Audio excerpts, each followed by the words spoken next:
Hello everybody, कैसे हो आप लोग। मैं हूं आशीष सैनी और ये है business and technology.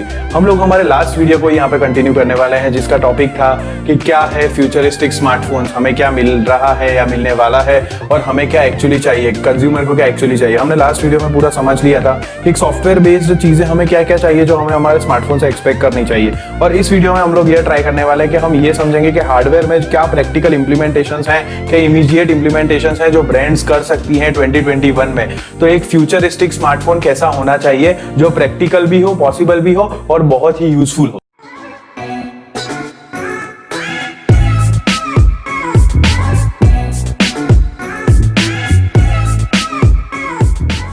Point number 1, efficient batteries and true wireless charging और एफिशिएंट बैटरीज और ट्रू वायरलेस चार्जिंग। अगर आप पूरे इस वायरलेस चार्जिंग के कॉन्सेप्ट को जब समझो ना, तो आई डोंट एग्जैक्टली रिमेंबर ये कौन से साल में आया था लेकिन जब जो वायरलेस चार्जिंग का कॉन्सेप्ट रिलीज हुआ था ना, तो I was very much excited to know this concept कि ये कौन से स्मार्टफोन में सबसे पहली बार आने वाला है, कैसा होगा कि अब तो हम कहीं भी बैठे होंगे और हमारा फोन चार्ज कर पाएंगे। Because that is what actually wireless means. जैसे कि हम ट्रू वायरलेस ईयरबड्स की अभी बात करते हैं, एयरपोर्ट्स की बात कर लो या सैमसंग के नए बर्ड्स हैं उनकी बात कर लो, किसी की भी बात कर लो, तो उनका ट्रू एडवांटेज ही यही है कि आप जो कॉर्ड्स हैं, जो वायर्स हैं, उन्हें कट कर देते हैं। आपका फोन कहीं पे पड़ा है, आप अपने ईयरफोन पहन के पूरे घर में घूम रहे हैं और बातें कर रहे हैं। यानी हमने क्या किया कि जो मेन एडवांटेज था वायर का वही कट कर दिया। लेकिन वायरलेस जो अभी कॉन्सेप्ट है ना वायरलेस चार्जिंग का, वो मुझे तो काफी गिमिकी लगता है। ठीक है, आई एग्री कि आपको जो वो इंसर्ट करना होता था, इंसर्ट करना पड़ता था आपके डोंगल को या आपके केबल को फोन के अंदर, अब वो नहीं करना पड़ता है। लेकिन is this actually what we want? ये हमें चाहिए था कि हम सिर्फ उस वायर को जो इंसर्ट करने की प्रोसेस है उसको इजी कर दें। यानी हम जब कभी कभार बहुत सारे ऐसे रीजंस पढ़ते हैं ना कि बैटरी की साइज 1000 या 500 mAh इसलिए एक्स्ट्रा नहीं दी गई क्योंकि उसे बढ़ाने की वजह से फोन थोड़ा थिक हो जाता था। हमने हेडफोन जैक इसलिए नहीं दिया क्योंकि हमारे फोन में स्पेस नहीं थी और या फिर एस्थेटिकली वो सही नहीं लग रहा था। तो ये सारे जो रीजंस होते हैं ना, वो कभी कभार बहुत ही इररेलेवेंट, इलॉजिकल लगते हैं ब्रांड्स की तरफ से। आप अगर किसी भी कंज्यूमर को पूछो कि अगर उसका फोन एक्स्ट्रा गेमिंग करने से या फिर 1.5 दिन तक लास्ट करता है और उसकी वजह से उसका फोन 5 mm या 10 mm थिक हो जाएगा, तो क्या उससे कुछ उसे फर्क पड़ेगा?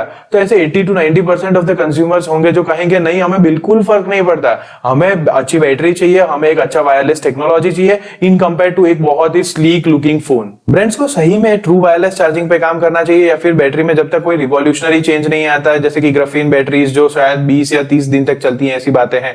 तो ऐसी जब रिवॉल्यूशनरी टेक्नोलॉजी नहीं आ रही है, तब तक एटलीस्ट उन लोगों को एस्थेटिक्स को इतना ऊपर वैल्यू देके और बैटरी जैसी चीजों को इतना कम वैल्यू देके इस तरह के इंप्रूवमेंट्स नहीं करने चाहिए। That is what I think. Point number 2, ecosystem. हमने ये इकोसिस्टम समझा था एक सॉफ्टवेयर के मीडियम से लास्ट वीडियो में, लेकिन यहाँ पे हम समझेंगे कि हार्डवेयर कितना जरूरी होता है एक ब्रांड को डेवलप करना। सो फॉर एग्जांपल, अगर आप एक एप्पल यूजर को देखो तो एप्पल यूजर को क्या होगा कि he will have a Apple smartphone, उसके पास एक एप्पल वॉच होगी, उसके पास एक आईपैड होगा, उसके पास एक एप्पल का लैपटॉप होगा, या ऐसी काफी सारी चीजें होगी जो एप्पल से बिलोंग करती है। अब आप पूछोगे कि उसका एडवांटेजेस क्या है? उसके एडवांटेजेस ये है कि जब भी उसे कोई भी स्क्रीन साइज से कोई भी दूसरे प्रोडक्ट में जाना हो या स्वाइप करना हो, उसकी यूटिलिटी या उसके नीड के हिसाब से वो एक इंस्टेंट तरीके से कर सकता है। और एंड्रॉइड यूजर्स हमेशा ही फाइंड करते रहते हैं कि उनके फोन के साथ बेस्ट कंपैटिबल वॉच कौन सी है, या फिर बेस्ट कंपैटिबल ईयरफोन्स कौन से हैं, या फिर बेस्ट कंपैटिबल टीवी या फिर लैपटॉप कौन सा है।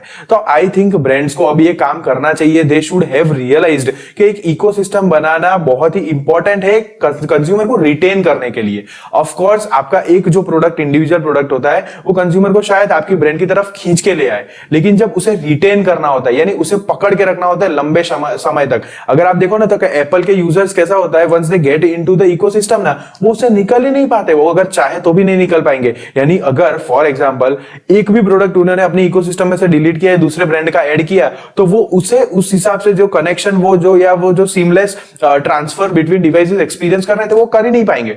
तो अब वो उस इकोसिस्टम से निकल ही नहीं पाएंगे। इस तरह से ब्रांड ने उन्हें रिटेन कर लिया, तो it is a win win situation for both the parties. ऐसा नहीं है कि सिर्फ ब्रांड्स ही हमें पकड़ के रख सकती है, हमारे लिए भी काफी चीजें इजी हो जाती है, सॉर्टेड हो जाती है, क्योंकि सारा प्रोटोकॉल, सारे प्रोप्राइटरी कम्युनिकेशन सब एक ही ब्रांड की तरफ से होते हैं, तो वो काफी सीमलेस होते हैं, ट्रस्टवर्दी होते हैं। कोई डिवाइस का ब्रांड दूसरी डिवाइस के ब्रांड पे ब्लेम गेम नहीं कर सकता।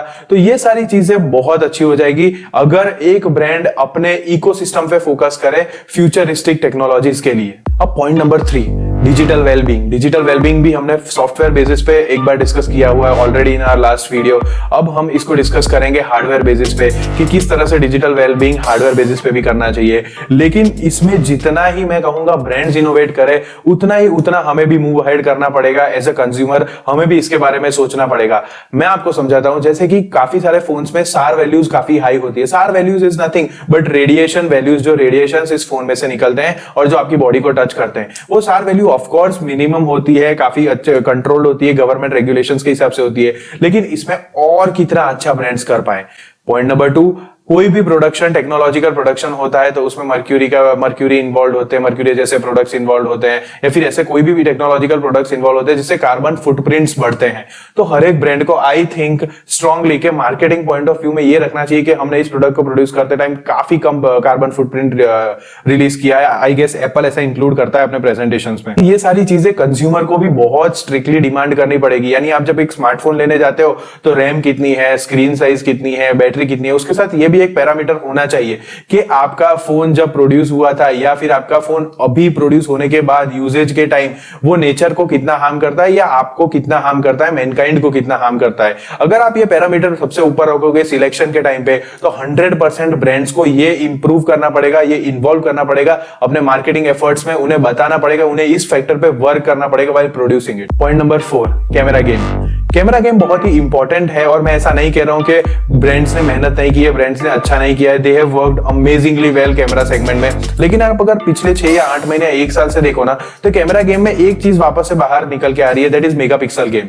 अब कैमरा गेम को मेगापिक्सल गेम नहीं बनाना है, that is what I am telling to the consumers, और I am also requesting brands to focus on for the futuristic phones. यानी 2021 के जो फोन्स आने वाले हैं उनमें हमें कैमरा को समझना पड़ेगा कि if camera is a globe ना, तो वी हैव टू अंडरस्टूड कि जो कैमरा का सेंसर है या कैमरा का मेगापिक्सल है, ये सारी कंट्रीज है उस ग्लोब की। यानी आप एक ही कंट्री को एम्फेसिस कर करके पूरा ग्लोब नहीं बेच सकते। That is how what I am telling कि कैमरा सेंसर की साइज की तो कोई बात ही नहीं करता, उसके क्वालिटी की, उसकी बिल्ड की तो कोई बात ही नहीं करता।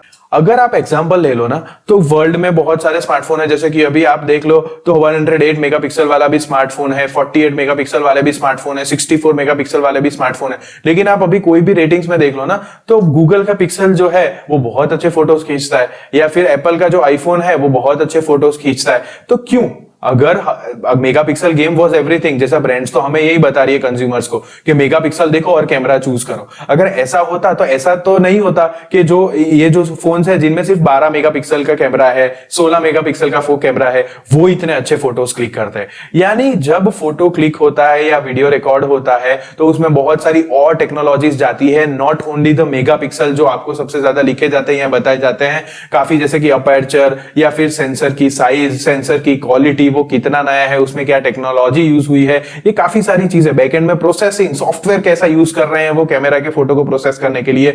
गूगल पिक्सल ने तो पूरी इसी चीज पे काम किया है कि उनका जो बैकएंड का HDR प्रोसेसिंग है वही उनका किंग है।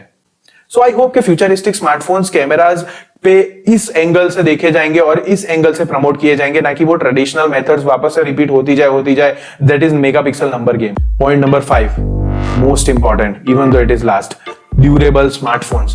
हमें ये बहुत ही अच्छे से समझना पड़ेगा कि एक ड्यूरेबल स्मार्टफोन की वैल्यू क्या होती है, एक ड्यूरेबल स्मार्टफोन का तरीका क्या होता है। Purity of the technological products में अगर आप देखोगे ना, तो हमेशा 2 कंपोनेंट्स या 2 फैक्टर्स के बीच में रेस चलती रहती है। पहली रेस है कि पहला पॉइंट है कि वो कितना अच्छा दिखता है, और दूसरा रेस है कि वो कितना अच्छा टिकता है। अब ये जो दिखने और टिकने के बीच की जो रेस है ना, उसमें एक चीज दोनों को आप हायर नहीं ले जा सकते, वो हमेशा ही ऊपर नीचे होती है, उनका सीसॉ जैसा रिलेशनशिप होता है। तो अभी हमें ये समझना चाहिए कि जब भी हम वो उस सीसॉ को कितना चाहे, कितना ट्राई करें कि जो एक इंपॉर्टेंट फैक्टर है उसे ऊपर रखे। हम समझते हैं एज अ कंज्यूमर कि हम फोन को एक टेक्निकल प्रोडक्ट के लिए औजार के तरीके से ना गिने, क्योंकि हम उसमें वर्ल्ड की बहुत ही सोफिस्टिकेटेड चीजें करते हैं, सोफिस्टिकेटेड जगहों पे, तो ऑफकोर्स उस डिवाइस को सोफिस्टिकेटेड लगना होता है। लेकिन हम किस जगह पे कॉम्प्रोमाइज करते हैं? फॉर एग्जाम्पल मैं आपको एग्जाम्पल देता हूं कर्व्ड डिस्प्लेस जो टेक्नोलॉजी है। अब कर्व डिस्प्लेस हमें सबको पता है कि कर्व डिस्प्लेस की क्या क्या डिसएडवांटेजेस हैं। वो in compare to flat glass, जो कर्व्ड ग्लास होते हैं वो काफी फ्रेजाइल होते हैं in compare to flat glass. उनका लिटरली नो यूटिलिटी वैल्यू है, कोई यूटिलिटी नहीं है। यानी आप देखोगे तो सैमसंग ने भी वो एजेस पे वो एप्स लाने का ड्रॉअर निकाला था, लेकिन that has never been used so much. आपने किसको देखा अपने फ्रेंड्स में से जो ऐसे साइड में से करके करते होंगे, एप्स को ओपन करते होंगे? सेकंड, कितना सारा ग्लेयर, यानी अगर आप कर्व डिस्प्ले को सनलाइट में लेके या फिर कोई लाइट के अंदर लेके खड़े रहो तो बहुत ही, क्योंकि कर्व्ड ग्लास है तो ग्लेयर ज्यादा क्रिएट होगा। थर्ड, वो एक्सीडेंटल टचेस, यानी अगर आप सोते सोते या फोन को अच्छे से, if your hand is bigger like mine, तो अगर आप फोन को अच्छे से पकड़ोगे तो हमेशा ही ये जो एजेस होंगे वो आपके साइड के जो एजेस होंगे फोन के कर्व्ड डिस्प्ले के, उस पे एक्सीडेंटल टचेस क्रिएट करेंगे। ये कितनी सारी प्रॉब्लम है, लेकिन अभी भी curve display is a very big thing, very flattering thing. क्यों? क्योंकि it looks very very beautiful. एक और एग्जांपल है जो स्मार्टफोन के बैक्स हैं। आजकल मॉडर्न स्मार्टफोन जो बैक साइड है वो majority of the time glass की बनी होती है। Of course glass front, glass back बहुत ब्यूटीफुल लगता है जब फोन को आप बिना कवर के साइड में रखते हो, लेकिन कितनी बार हमने उसे बिना कवर के यूज किया है, और अगर किया भी है तो वी हैव सीन, हमारे बहुत आजू बाजू ऐसे फ्रेंड्स हैं जिनका ग्लास बैक टूटा हुआ है फोन के पीछे का, या फिर फ्रंट ग्लास टूटा हुआ है। फ्रंट में हमारे पास कोई ऑप्शन नहीं है, पर पीछे we always have an option, जैसे कि आप फाइबर या जो प्लास्टिक होता है, it is much better and durable in terms of glass. Second is कोई भी एल्यूमिनियम फिनिश या फिर अलॉय फिनिश जो 100% मच मोर ड्यूरेबल है in terms of, in compare to glass. Agree के वो शायद इतने ब्यूटीफुल ना लगे जितना ग्लास लगता हो, और काफी और सारे भी एडवांटेजेस है, जैसे ग्लास बैग गर्म ज्यादा होता है, गर्म जल्दी होता है, वो वेट भी काफी फोन का इंक्रीज कर देता है। तो ये सारे प्रैक्टिकल एग्जांपल्स है, प्रैक्टिकल रीजंस है ग्लास बैग को इतना ज्यादा प्रमोट ना करने के लिए। आप हर एक सेगमेंट के हर एक फोन को बहुत ही ग्लास कवर्ड नहीं बना सकते, क्योंकि it is again a seesaw relationship, जहां पे आप एस्थेटिक वैल्यू को इतना ऊपर ना लेके चले जाओ कि उसकी ड्यूरेबिलिटी ही खत्म कर दो, या इतनी कम कर दो कि कुछ मैटर ही ना रह जाए। आपने बनाया क्यों? क्योंकि उसकी एस्थेटिक वैल्यू ऊपर चली जाए, पर एस्थेटिक वैल्यू ऊपर जाने से वो इतना फ्रेजाइल बन जाता है कि कोई उसको बिना कवर के यूज ही नहीं कर रहा। तो अगर कवर ही लगा रहे हैं तो वो एस्थेटिक वैल्यू तो मैच नहीं कर पा रहा। तो जो आपका जो ऑब्जेक्टिव था एस्थेटिक वैल्यू क्रिएट करने के लिए फीचर को ऐड या लेस करना, वो तो अचीव नहीं हो रहा है। तो why can't a brand balance both the things and use something else other than glass everywhere? I hope आपको मेरा लॉजिकल पॉइंट ऑफ व्यू पसंद आया होंगे, क्योंकि ये सारे जो पॉइंट्स है वो कोई रॉकेट साइंस नहीं है। Again I would like to say ये बहुत ही प्रैक्टिकल और इंप्लीमेंटेबल है। बस शायद प्रॉब्लम इतनी है कि उन लोगों ने इस डायरेक्शन में मार्केटिंग और ब्रांडिंग को लिया नहीं, या फिर एज ए कंज्यूमर हमने कभी ये चीजें बहुत ही प्रायोरिटी लिस्ट में ऊपर रखी नहीं। तो आई होप हम नेक्स्ट टाइम से ये चीजें प्रायोरिटी लिस्ट में रखें, तो ब्रांड्स फोर्स हो जाएगी, फोर्स उनको होगा कि वो अपने प्रेजेंटेशंस में ये सारी चीजें इनकॉर्पोरेट करें, और प्रोडक्शन के टाइम भी ये सारी चीजों का, डिजाइनिंग के टाइम या कुछ जो भी प्रोसेस होती है स्मार्टफोन की, उसके टाइम इन चीजों का ध्यान रखें। आई होप आपको ये वीडियो पसंद आया होगा। आपका जो भी इनपुट हो, जो भी सजेशन हो, जो भी रिएक्शन हो, आप लाइक, शेयर, डिसलाइक, कमेंट कुछ भी करके दिखा सकते हैं। उससे मुझे पता चलेगा कि मैं जो भी कंटेंट क्रिएट कर रहा हूं, if it is making any sense to you. Till then subscribe करके जाना। नेक्स्ट टाइम मिलते हैं। Take care, bye bye.